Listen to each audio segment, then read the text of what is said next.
我在村里创办药材加工厂，带乡亲们脱贫致富，可见我赚了钱，他们却全都眼红，不仅骂我黑心资本家喝乡亲们的血，甚至还堵在工厂门口不让开工。林子，你开厂赚了这么多钱，我孙子不就是偷了你一车药材拿去卖？你至于这么小气吗？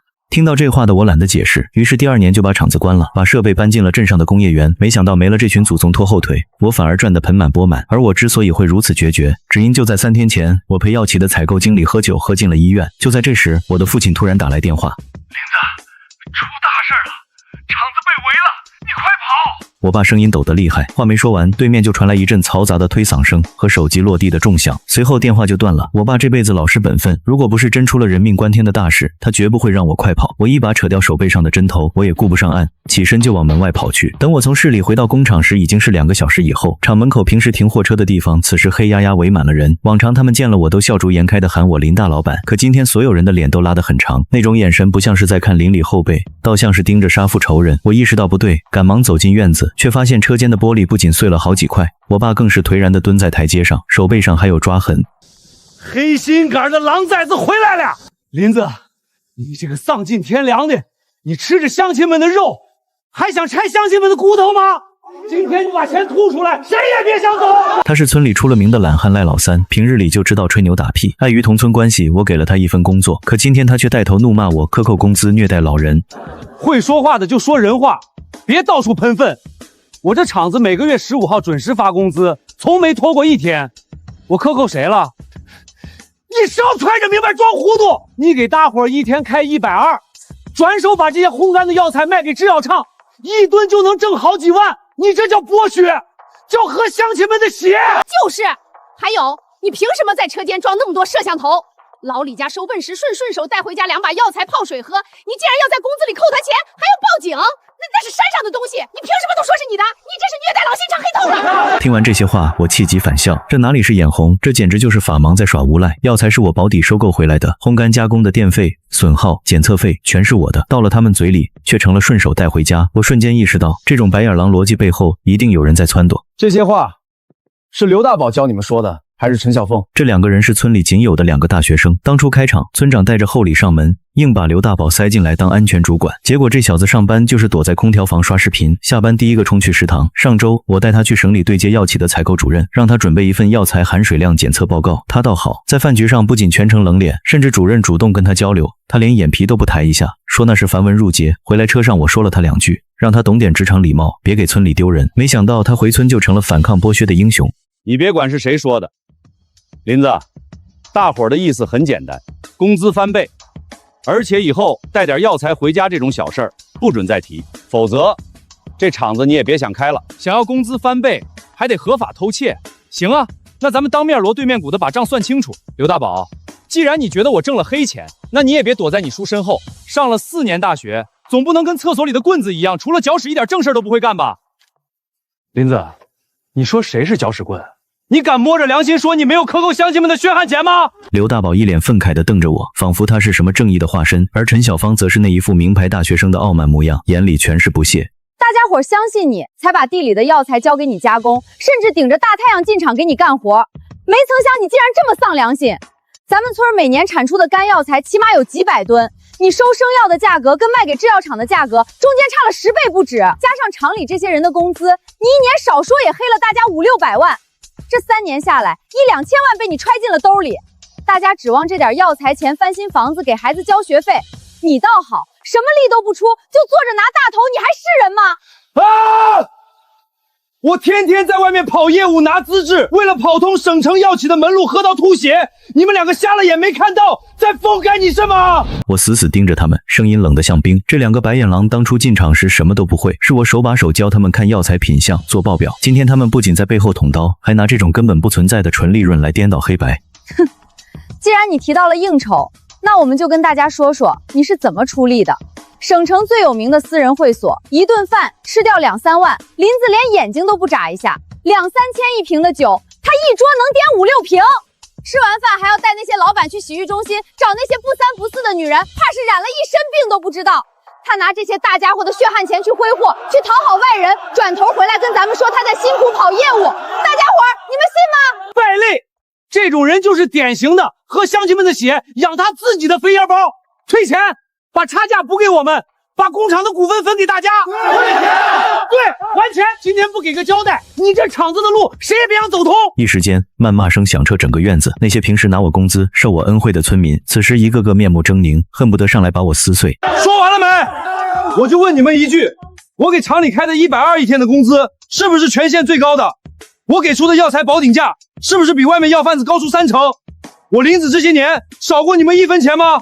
我办这个加工厂之前，全村哪户人家不是守着几亩药田等死？是你们几家人跪在我家门口，哭着喊着求我拉一把，说只要能把药变现给孩子交上学费，你们给我当牛做马都愿意。我心软了，我贷款买设备，跑省城拿检测报告，低三下四的去求制药厂的质检主任。可结果呢？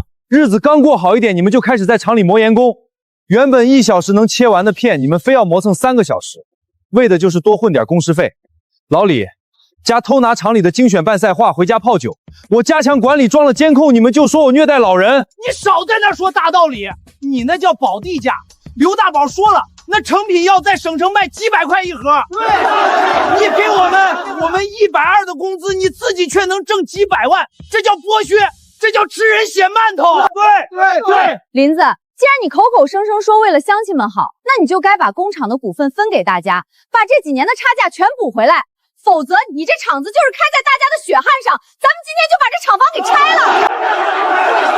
了。拆厂子？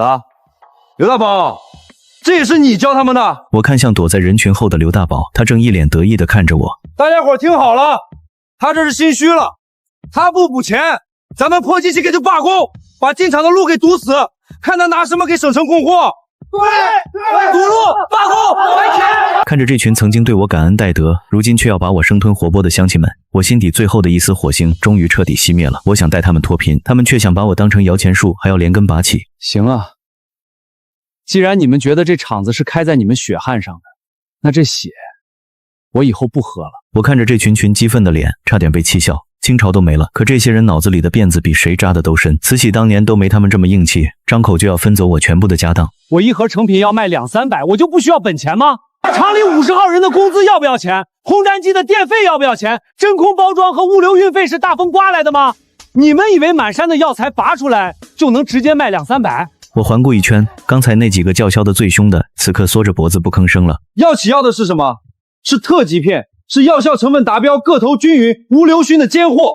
你们都是重要的老手，1亩地白锄收回来，能切出多少特级片？你们告诉我。我再次停顿，目光如刀，扫视众人，所有人都低垂着脑袋，不敢看我的眼睛。赖老三，你家那块地种出来的白芍，一半都是烂根的黑心货，剩下那一半能达到药企标准的连3成都不到，剩下的那7成次货，你们谁替我考虑过？第1年半场，我确实是个雏儿，满腔热血想帮乡亲们，结果因为不懂药材、折干率和分级筛选的损耗，结结实实亏了17万。可村民们呢，个个拿着我发的保底收购款，乐呵呵的回家翻新了瓦房。第2年，大家看到种药稳赚不赔，一股脑全种上了。村长则再次带着烟酒找到我，一拍大腿说：“我是村里的财神爷，这厂子非开不可。”我私下把亏空的事跟他提了提，村长当时拍着胸脯承诺，等今年大单子卖出去，一定发动大家伙儿把去年的亏空给我补齐。我当时已经搭上了省城大药企的线，觉得只要有货赚钱还不简单，于是脑袋一热就答应了。可等我拎着礼物去省城找之前的负责人时，对方竟然调走了。而新来的采购部孙经理是个软硬不吃的硬骨头，谈了几次价格给的极低，我百思不得其解，只能给老大哥王总打电话请教。王总在行里混了30年，一听就笑了。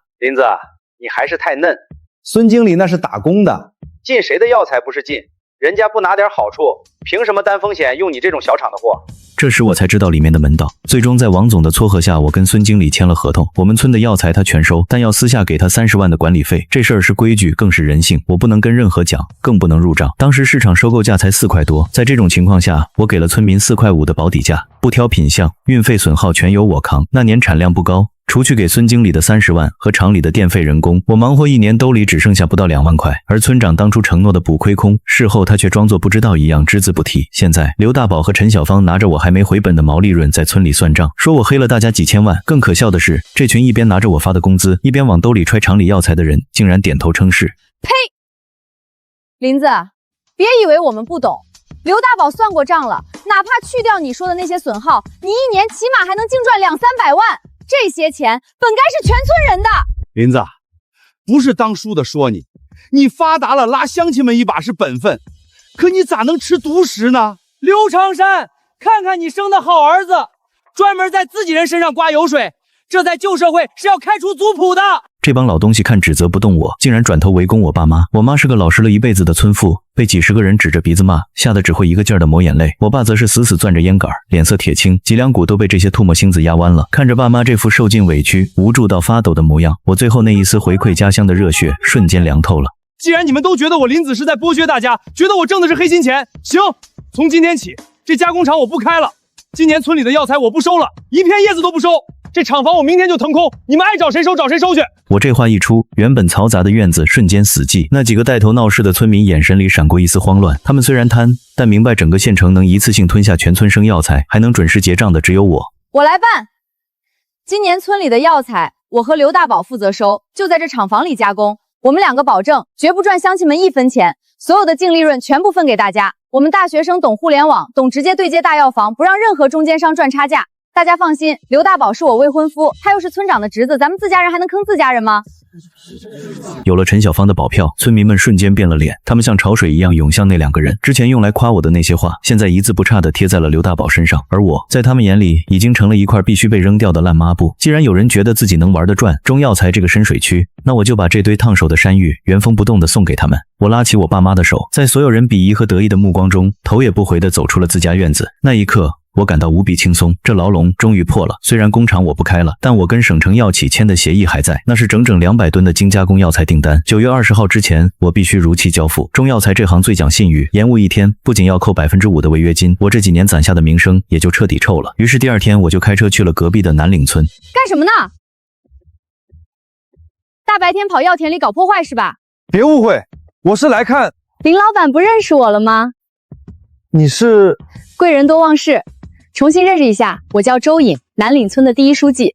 幸会，周书记。我礼貌地握了一下手。大学生村官这几年在附近村子确实不少见。去年我们村的单身滞销，我跑去厂里找林老板求助，结果连大门都没进去，就被那个叫刘宝的主管给撵出来了。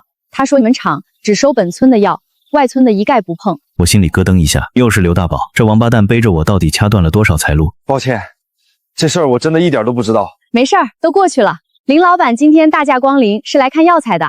对，我来看看附近村子的药材长势，做个摸底。那你看我们南领域的药怎么样？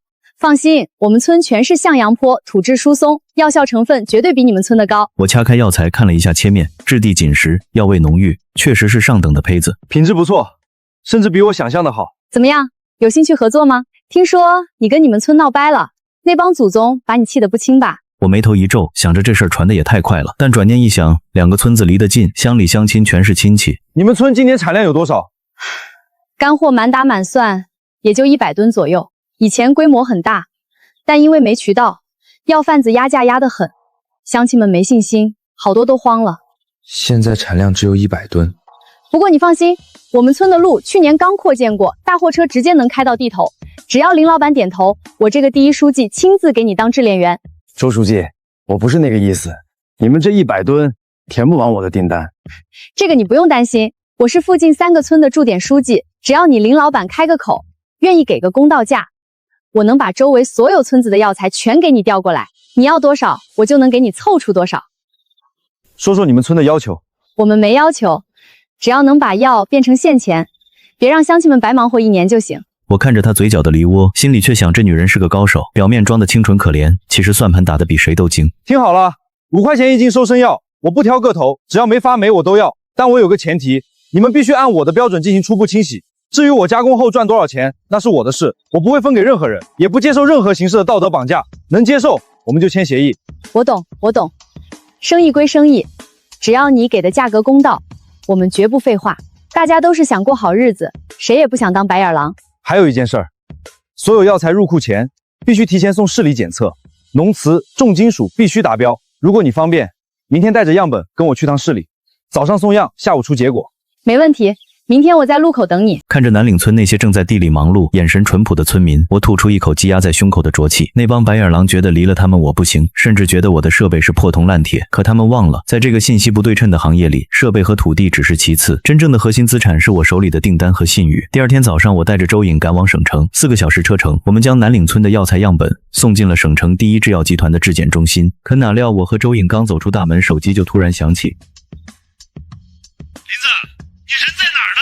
李总，我人在咱们质检中心门口，出什么事了？你马上给我滚到办公室来！李总是我的财神爷，如果他这边的订单断了，我迁厂的计划就得全盘泡汤。经过刘大宝的事，我现在不敢让任何非核心人员接触我的上级渠道，哪怕是新伙伴周颖也不行。商场如战场，不怕1万就怕万一。我刚推开办公室门，就看见刘大宝和陈小芳正坐在沙发上，两人脸上挂着志在必得的笑容。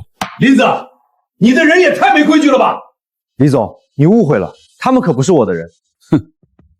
不是你的人，怎么打着你的名号，说要把刘家楼所有的药材直接低价供给我们？陈小芳慌张地瞥了我一眼，没等我开口，他就抢先一步把话头岔开了。李总，我们是带着诚意来谈合作的。既然林子已经和村里闹掰了，那刘家楼的药材基地现在就由我们全权负责，所以你可以请这些无关人员出去了吧。他语气极其傲慢，仿佛他手里握着的不是几亩药田，而是整个行业的命脉。我真不明白他那种自以为是的精英优越感哪儿来的。林子，什么情况？李总，他说的没错，刘家楼的药材今后跟我没关系了，但我会按时交货，我不管跟你有没有关系。白纸黑字，200吨高纯度提取级的半夏和白茶，你要是交不上货，你就按合同给我双倍赔违约金。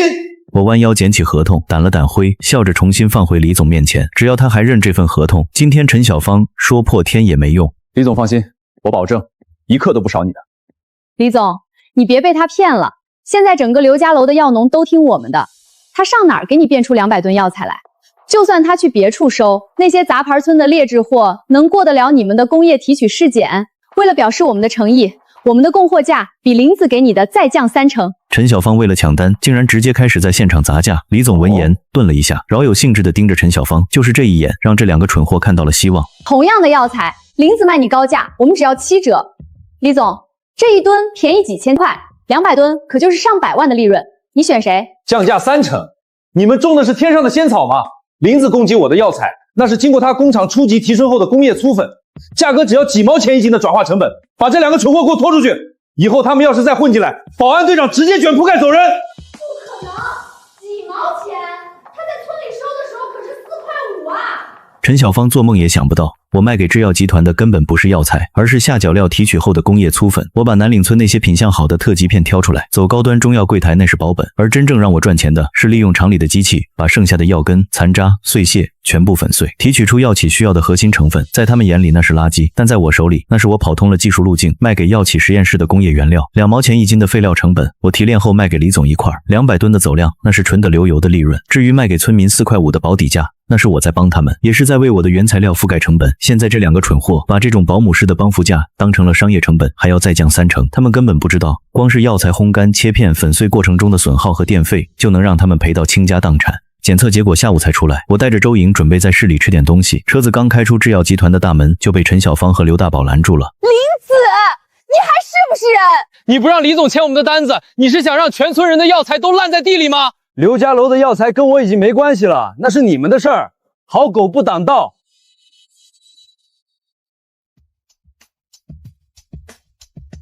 你别以为离了你我们就活不了，省城有的是制药厂，我们有大学生招牌，多的是人，是人抢着要。我从后视镜看着他那副无能狂怒的样，心里只觉得可笑。为了不让这2个蠢货继续打着我的名号在外面招摇撞骗，我直接把车停在路边，给之前联系过的几家采购商群发了信息，说近期有人冒充我厂技术员，利用虚假成本价诱骗签单。李总这边已经受害，请各位同行注意，我厂已签纸，一切业务以我本人面谈为准，这就是商业信誉。我经营了3年，不是他们2个动动嘴皮子就能偷走的。下午质检结果出来了，南岭村的药材不仅合格，而且因为没加催熟肥药素含量远超标准。回去的路上，我接到了几个老熟人的电话，果然陈小芳他们今天下午跑了3家制药厂，结果因为报出的价格低于行业成本，被人直接当成骗子轰了出来。等车子刚开进家门口，我就看见村里的人又把我家围了个水泄不通。我爸和我妈被堵在院子角，脸色惨白。我没有任何犹豫，喇叭按到底，一脚油门对着人群冲了过去，在一片尖叫声中稳稳刹在院门口。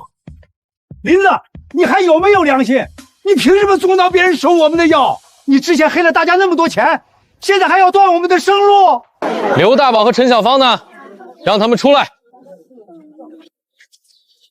找我们干什么？去巡捕局解释吧。打着我的旗号到处签合同，这叫诈借。报警？你报啊！大家伙儿，我告诉你们一个好消息，林子跟制药厂签的是200吨的死合同，到期交不了货，他要赔人家几千万违约金。这话一出，原本愤怒的村民瞬间像打了鸡血一样沸腾了。在他们眼里，我死掉或者破产比他们自己挣钱更让他们感到兴奋。除了咱们村，谁有这么大的产销量？林子，现在给你个机会，跟大伙儿认个错，每家退20万利润补偿，再把今年的收购价提到6块1斤，我们可以考虑卖给你，不然你就等着赔死吧，几千万跟几十万你自己掂量。他这算盘打得确实精，既让我认了错，赔了钱，还帮他解决了卖不出去的货，最后功劳全是他的。可惜他忘了这群人有多贪。不行，20万肯定不够，我家地多，起码得赔50万。我家也是，不给50万不卖，反正他有几百万违约金，分咱们点怎么了？让他把厂里的机器也分给大家，那是咱们的血汗钱换的。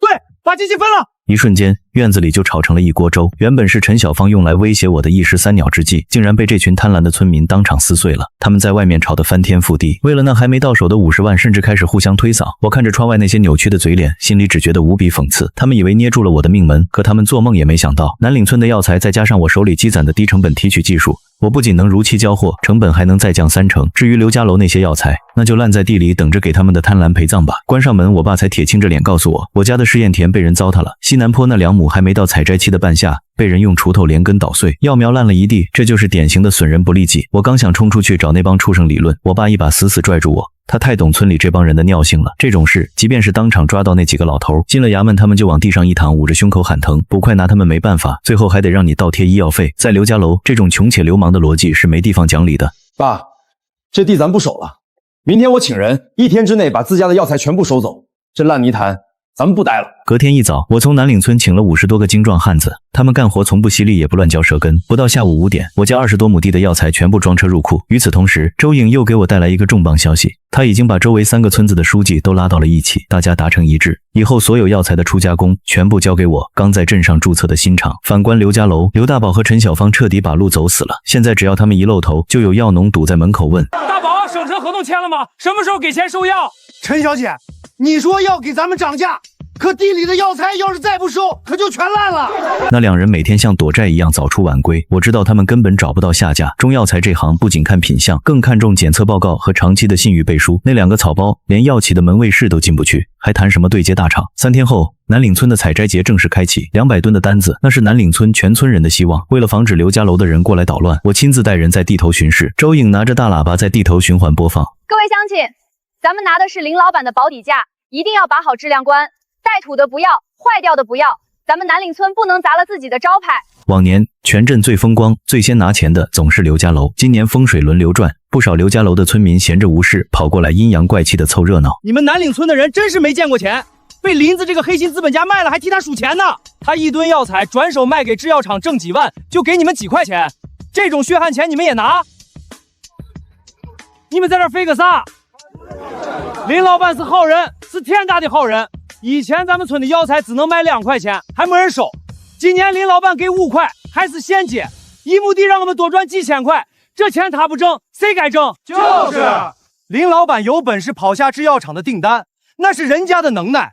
你们刘家楼的有本事，倒是把那2个大学生供起来啊，看他们能不能给你们发工资。他这是在利用你们赚钱呢。利用？我们南岭村愿意被他利用。听说你们刘家楼的药材还没人要呢，都开始发霉了吧？活该！林老板这么好的后辈你们不珍惜，非要请2个搅屎棍回来当保。像林老板这样的人，活该他发大财。几十个南岭村的壮劳力齐刷刷瞪着他们，在别人的地盘，刘家楼这帮土匪也不敢造次，只能灰溜溜的夹着尾巴滚回了村。我站在高处，看着南岭村热火朝天的景象，心里从未有过的舒畅。南岭村的药材采摘入库到了尾声，刘家楼那边却陷入了一场病态的狂欢，因为陈小芳和刘大宝带回了3个网红主播。那天刘大宝特意租了个大音响，在村口循环播放，陈小芳则站在高台上，意气风发地宣告：大家听好了，咱们不用再看林子的脸色，也不用赚那几块钱的差价了。我们请了省城最好的药膳带货团队，一盒精包装的养生片，直播间卖168块。咱们村的药，哪怕是边角料，现在也是高货。大家都回去啊，菜挖出来等着钱就行了。村民们疯了，168块一盒，在他们简单的算术逻辑里，这相当于1斤生药涨到了30-40块。哪怕是平时最抠搜的赖老三，也当场表态：要是真能卖这个价，我给大宝包个1万的大红包。众人听后纷纷附和，一时间刘大宝和陈小芳成了全村的救世主。林子，看到了吗？这就叫降维打击。你那一套落后的收购模式早该进垃圾堆了，等着看吧。等我们的药卖空，你求我们供货都没门儿。对，求我们都没门儿。我看着那3个浓妆艳抹，连白猪和半夏都分不清的所谓主播，一句话都没说。第7天，南岭村的合同全部如期交付，我的新厂正式挂牌。而这一天也是刘家楼神话破灭的日子。下午我开车回村，刚到路口就闻到一股令人作呕的恶臭。路过陈小芳家门口时，我惊呆了。他家原本贴着白瓷砖的小洋楼，此刻满墙都是黄黑色的污秽，大粪的味道熏得方圆100米没人敢靠近。不锈钢的大门被砸得凹陷了进去，1楼的窗户玻璃碎了一地，满地都是被撕碎的直播包装盒。等我回到家门口，场面更是夸张，我家再次被堵得水泄不通，但我爸妈这次没被围在中间，而是被乡亲们簇拥着，脸上全是惊恐。我看这架势，以为他们还要闹事，胸中积压多日的怒火腾的一下燃了起来。我直接从后备箱拎出一把修车用的长柄扳手，红着眼冲进人群。还有完没完了？非得把老实人往死里逼是吧？来啊！今天谁敢动我爸一下，老子当场废了他！我这一声暴喝，原本吵闹的人群瞬间死寂。可下一秒，迎接我的不是拳头，而是齐刷刷的一片哀求声。林子，林老板，你救救大家伙吧！那3个主播是骗子，他们收了咱们全村30万的上架费和包装费，结果直播间全是刷单的，卖出去的货全被退回来了，运费还要咱们赔。陈小芳和刘大宝跑了，去省城躲债了。现在那帮做包装盒的、搞物流的都堵在村口，说再见不到钱就拆了咱们房子。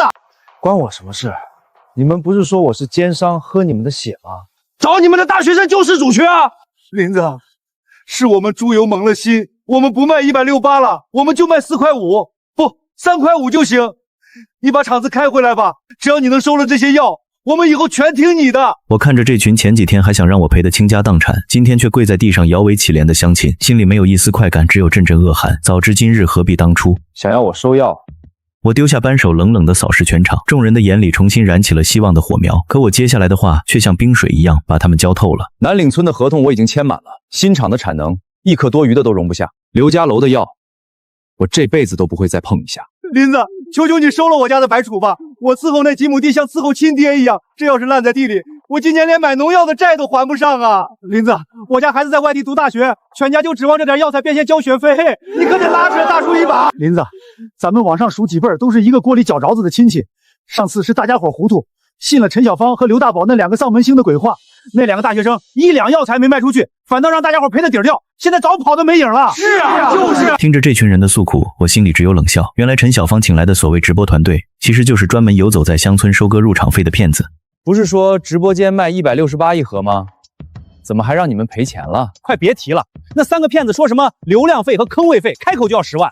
陈小芳忽悠大家集资，说这是投资，结果直播间一共卖出去10几单，全是他们自己刷的。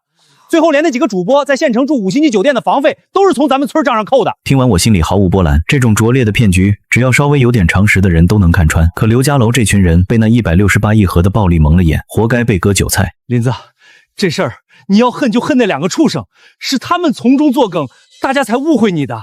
你放心，我们以后肯定给你出气。那2个祸害要是再敢回村，大家合力打断他们的腿。这就是刘家楼的乡亲，得势时把你当提款机，失势时把你当垫脚石，现在求到你了，立马又把责任推得干干净净。就冲这种用人朝前不用人朝后的嘴脸，我绝不可能再当这个冤大头。收不了，收不了？你怎么可能收不了？南岭村那种破山沟的药你都收了，自家的药你凭什么不收？林子，做人不能没良心。咱们刘家楼80多户人，哪家不带点亲？你这是帮着外人欺负自己人。前一秒还在低声下气，一听我拒绝，那股子我是你亲戚，你必须帮我的流氓劲儿瞬间又顶了上来。我坐在椅子上，冷眼看着这群人，由哀求转为质问。亲戚？南岭村的人为了供货，全村彻夜清洗药材，为了达标，一个霉点都不敢留。你们呢？去年往我车里塞石头压秤掺假药的时候，怎么没想过咱们是亲戚？别拿那点血缘关系来绑架我，在商言商。你们的药材错过了最佳收割期，现在药素含量跌破了制药厂的红线，对我来说，这就是一堆烧火都嫌烟大的烂木头。林子，算叔求你，我给你跪身行不行？这一招他玩了20年，以前只要他喊跪，我爸肯定第一个冲上去拉他，我也得诚惶诚恐的扶住。可这一次，我稳稳地坐在藤椅上，屁股就像焊死了一样，甚至不紧不慢地掏出手机，点开了录像模式。别停，题目我都想好了。某村长带头寻衅滋事，以自残方式要挟民营企业家。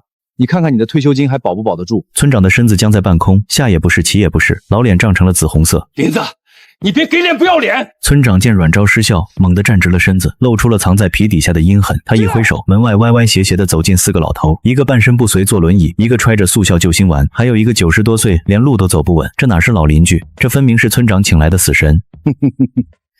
这几位爷你都认识吧？你要是不收药，他们今天就住进你家，吃喝拉撒全由你管。万一谁在你家喘不上气儿了，林子，你就算有再多钱也买不回这一条命吧。这就是刘家楼最无赖的必杀技——病残老兵团。当年那个包地的杨老板就是被这几位爷轮流在厂门口睡觉给生生吓跑的。我看着这几个随时都能断气的老祖宗，再看看村长那副志在必得的恶心面孔，突然笑了。村长，你真觉得这招还能吃一辈子？我站起身，指了指大门外。就在这时，2辆早就预约好的救护车闪着蓝光，呜哇呜哇地停在了我家门口。几个穿着白大褂的专业护工拎着担架和氧气袋，面无表情地走了进来。介绍一下，这是我从县医院请的专业看护，只要他们敢跨进我家门槛一步，我就默认他们病危。护优会直接把他们抬上救护车，送进县医院的 ICU 挂着，全天候监护，体检费、监护费、特护费，我林子出得起。但我提醒你，只要人进了医院，我的法务团队就会以遗弃罪和寻衅滋事罪起诉他们的所有直系家属。既然你们不要老人的命，那法律就会要了你们的家产。那几个原本还在打摆子的老头，一听要连累子女坐牢，甚至还要被救护车强行拉走，顿时面面相觑，连假装咳嗽的声音都小了下去。林子，你这是要逼死全村人啊！逼死你们的不是我，是那168块钱的幻梦。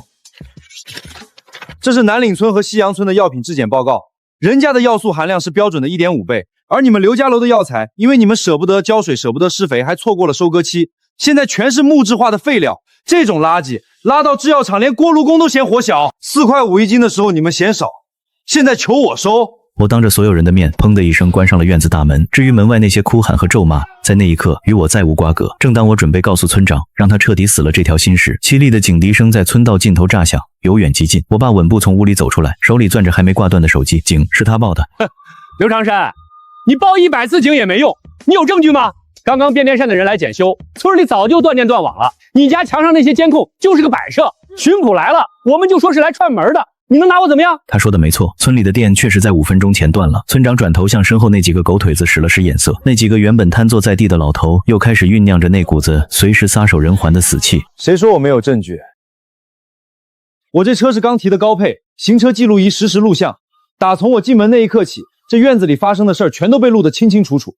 最关键的是，它是实时上传卫星云端的，你就算砸了我的车，证据也在衙门的电脑里了。我劝大家早点交代，村长这叫组织非法集会加敲诈勒索。他儿子今年坑的你们药材发霉，损失10几万不说，现在他还想拉着你们去蹲大牢。这时2名捕快推开大门，执法记录仪的红灯在阳光下格外扎眼。听我这么一说，再看看那黑压压的制服，原本就心虚的村民瞬间心理防线崩塌。就是他指使我的。村长昨天让我把你们都骗到这儿来，他说只要咱们个老少爷们抱团堵在林子家里，逼他签了保地收购协议，大家的药材就有救了。这全是他的主意。同志，我爷爷都87了，他真是什么都不懂啊！是村长让我带爷爷过来的。他说林子是个心软的人，只要我爷爷在院里往地上一躺，林子为了名声也得收药，到时候还给我家发2000块辛苦费。我爸也是，他身体刚恢复，村长说工作人员来了就让我爸在地上配合一下，让林子不好处理。这全是村长安排我们干的。墙倒众人推，猢狲散的比烟还快。还没等捕快开口调查，这帮前一秒还为了利润下跪的人，后一秒卖起队友来更是毫不含糊。你们这群蠢货，我这么做是为了我自己吗？我还不是为了让林子收你们的药。你们就等着让林子收你们的药，你们就等着药材烂在地里去喝西北风吧。你胡说，你那是为了帮大家伙吗？你那是为了你儿子。你儿子和别人把全村坑得血本无归，连辛苦钱都给卷跑了。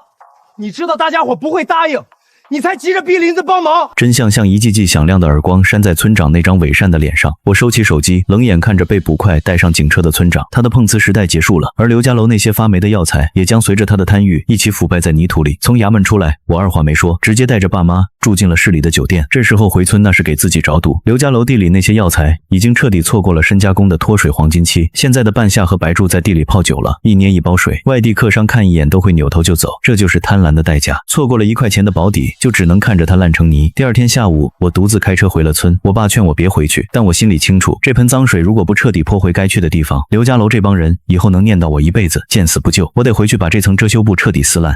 各位叔伯、婶子、大娘，不是我林子心狠，是这药材确实没人要了。你们自己去地里抠一抠，那药芯子都木了，药素含量跌破了红线。咱们这山路陡，车子一颠，药材在筐里就开始发酵生霉，拉到制药厂，人家直接当垃圾处理，还得收咱们垃圾处理费。你们说这买卖谁敢做？没了村长那个老狐狸在旁边搅和，这帮药农面对冷冰冰的商业逻辑瞬间蔫了。我晓之以情，动之以理，整整劝了1个多小时。我一口一个大爷大娘的叫着，把市场的残酷掰碎了讲给他们听。他们终于认清了现实，发财梦碎了，血汗钱也泡汤了。就在人群陷入绝望的死寂时，不知是谁在后排凄厉地嚎了一嗓子：都是刘大宝那个畜生害的！要不是他家说能带咱们卖168一盒，咱们能等到现在？这一声吼像是点燃了火药桶，哭声戛然而止，取而代之的是滔天的恨意。人群像疯了一样，掉头就往村长家那栋全村最气派的3层别墅涌去。我靠在车门边点了一根烟，看着夕阳下那栋小洋楼的玻璃被一块块砸碎。谁也没想到，村民在哄抢和发泄时，竟然在村长叔的床底下发现一个惊天大秘密。床底不仅码放着整整齐齐的300多万现金，甚至还有足足10斤重的金条。随着老狐狸村长的心理崩溃，一桩藏了10年的血案终于见光了。原来前几年全村药材被坑，收购商跑路的那次，根本就是村长和陈小芳父亲刘长友合演的一场戏。那个收购商当时就付了100万定金，可这两人骗大家说对方跑了，把钱吞得干干净净，让全村人背着债过了好几年苦日子。他们之所以拼了命地针对我排挤我，是因为我收药的价格太透明，挡了他们吃回扣吸民血的财路。刘大宝和陈小芳回村根本不是什么大学生创业，而是这2个老狐狸想让儿女接班，重新夺回村里的药材垄断权，好继续当他们的土皇帝。可惜他们低估了市场的无情，也低估了我的强硬。3个月后，市中级人民法院宣判，村长累计贪污侵占公款数额高达430多万，数额极其巨大，社会影响恶劣，判处无期徒刑，剥夺政治权利终身。陈小芳的父亲刘长友作为主犯之一，判处有期徒刑12年。宣判那天，刘家楼没去一个人，因为那天我的新药材加工厂在镇工业园区正式挂牌剪彩。南岭村和西甲村的药农们披红挂彩，鞭炮声震得地动山摇。我站在厂房2楼的落地窗前，看着一车车新鲜的药材源源不断地运进自动生产线。远处的刘家楼在那片烂在地里的药材田映衬下，正一点点没入暮色。